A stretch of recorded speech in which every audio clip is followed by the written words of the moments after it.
यो कपिलवस्तु जिल्लाको यशोधरा गाउँपालिका हो। लास्ट इयर यही समयमा यहाँको 100 एकड़ धानको खेतहरू पुरै पानी मुनि डुबेको थियो र यसको कारण किसानहरूलाई लाखौंको नोक्सानी भयो। बट यो डुबान कुनै बाढीको कारणले थिएन, तर केही किलोमिटर तल बर्डरको अर्को साइडमा महाली सागर ब्यारेजलाई बन्द गरेको कारण थियो। पानीको लेभल बढेसँगै उताको ब्यारेज बन्द गरिएको थियो, बट यसको कारण नेपालको साइड भने डुबानमा पर्यो। कपिलवस्तु जिल्लामा हेर्नुहोस्, त्यहाँ महाली सागर बाँध बनाइएको छ।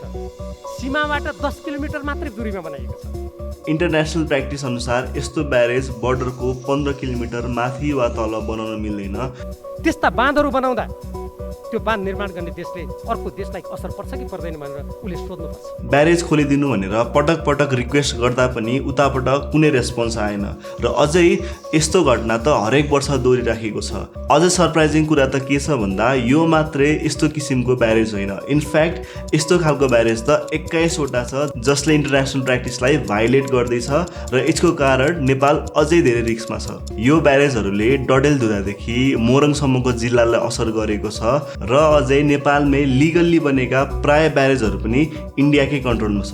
त्यसो हो भने यो के हुँदैछ र किन? त्यो बाँध नेपालमा बनाइएको छ अनि त्यसको साँचो खोल्न पर्यो भने हामीले भारतलाई अनुरोध गर्नुपर्छ। उहाँहरूको तर्फबाट आउने पानीले गर्दा चाहिँ नि हाम्रा भूभागहरू डुबानमा पर्ने प्रत्येक वर्ष हुन्छ।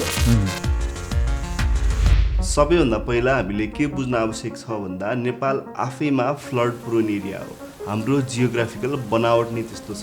6000 भन्दा धेरै नदीहरू छन् जो माथि हिमालमा ग्लेसियर वा तिब्बतमा सुरु भएर देशभरि बग्छन्।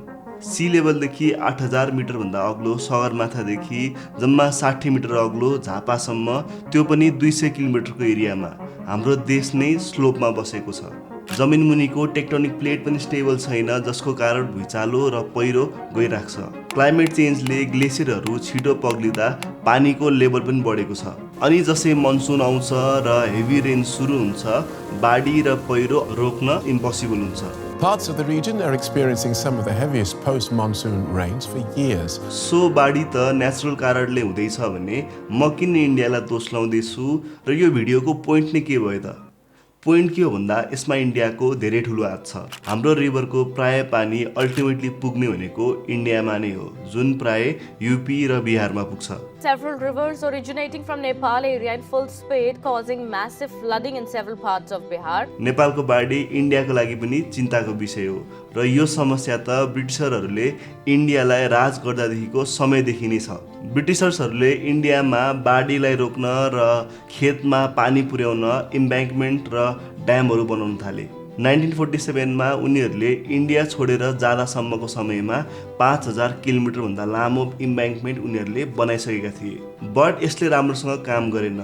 प्रब्लम के थियो भन्दा उनीहरूले बनाएको इम्ब्याङ्कमेन्ट युरोपियन रिभरमा बेस्ड थियो, जुन हाम्रो यहाँको रिभर भन्दा अति नै फरक छ। युरोपियन रिभरको हाइड्रोग्राफ हेर्ने हो भने हामीले अलमोस्ट हरिजन्टल लाइन पाउँछौँ। मतलब मौसमले त्यस्तो नदीहरूलाई खासै असर गर्दैन र वर्षभरि उनीहरू एकै समानका हुन्छन् र उनीहरूको नदीमा धेरै माटो, बालुवा र ढुङ्गाहरू पनि बग्दैन। इम्ब्याङ्कमेन्टहरूले केही हदसम्म काम त गर्यो, बट यसले बाढीको नोक्सानलाई कम भने गर्न सकेन।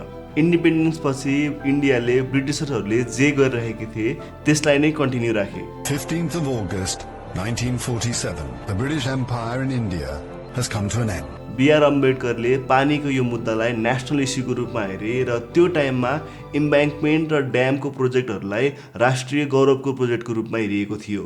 बट यो सबै 1953 को बाढीले चेन्ज गरिदियो। The Kosi climbs its banks and becomes a runaway. Waters wipe all traces of human endeavor from the countryside, eating into the very body of the land. यो बाढी त्यो समयको लास्ट 50 इयर्स को सबैभन्दा ठुलो बाढी थियो र यसले इन्डिया र नेपालको ठुलो भूभागमा असर पार्यो। सायद यो टाइममा इन्डिया क्लियर भयो कि जबसम्म माथिको नदीलाई कन्ट्रोल गरिँदैन तबसम्म उनीहरूले जति इम्ब्याङ्कमेन्ट बनाए पनि उनीहरू सेफ हुनेवाला छैन। नो सरप्राइज, त्यसको अर्को साल 1954 मा कोसी अग्रिमेन्ट भएको थियो। The Indo-Nepalese Coordination Committee was formed. His Majesty laid the foundation for the barack. Prime Minister Nehru was also present. त्यही भएर कोशी ब्यारेजको कन्स्ट्रक्सनलाई इन्डियाले एकदम महत्त्वपूर्ण ल्यान्डमार्कको रूपमा हेर्छ र आजको दिनसम्म पनि यो इन्डियाकै कन्ट्रोलमा छ। हरेक वर्ष बिहारको सरकारले आफ्नो अफिसियलहरू पठाएर कोशी ब्यारेजलाई कन्ट्रोल गर्छ। नेपालीले पनि यसमा भाग त लिन्छन् तर पुरा डिसिजन उताबाट नै हुन्छ। तर पनि जब जब इन्डियामा बाढी जान्छ त्यसको दोष नेपाललाई दिइन्छ। पहले नेपाल ने पुल निर्माण को लेकर अड़ंगा लगाया और अब अपनी नदियों में इतना पानी छोड़ दिया है कि बिहार में फिर से बाढ़ जैसे हालात बन गए हैं। लाइक लास्ट इयर बिहारमा बाढी जाँदा त्यहाँका सीएम नीतिश कुमारले प्राइम मिनिस्टर मोदीलाई नेपालले छिट्टै ब्यारेजहरू खोलिदिएको भनेर कम्प्लेन गरेका थिए, जबकि यसको कन्ट्रोल उनीहरूकै हातमा थियो। ब्यारेजहरू मात्र नभएर इन्डियाले 1700 किलोमिटर भन्दा लामो रोड बनाउँदैछ, जसको केही भागहरू बर्डरको साइडबाट पनि पास हुन्छ।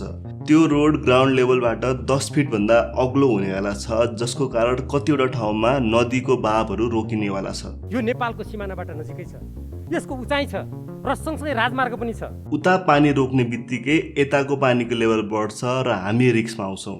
सो अब के त हामीले के भुल्नु हुँदैन भन्दा ड्याम र इम्ब्याङ्कमेन्टहरू त नयाँ टेक्नोलोजी हो। बर्डरहरू त चेन्ज भइरहेको छ, बट नदीको आफ्नै यात्रा छ र यो आफ्नै तरिकाले मुभ हुन्छ।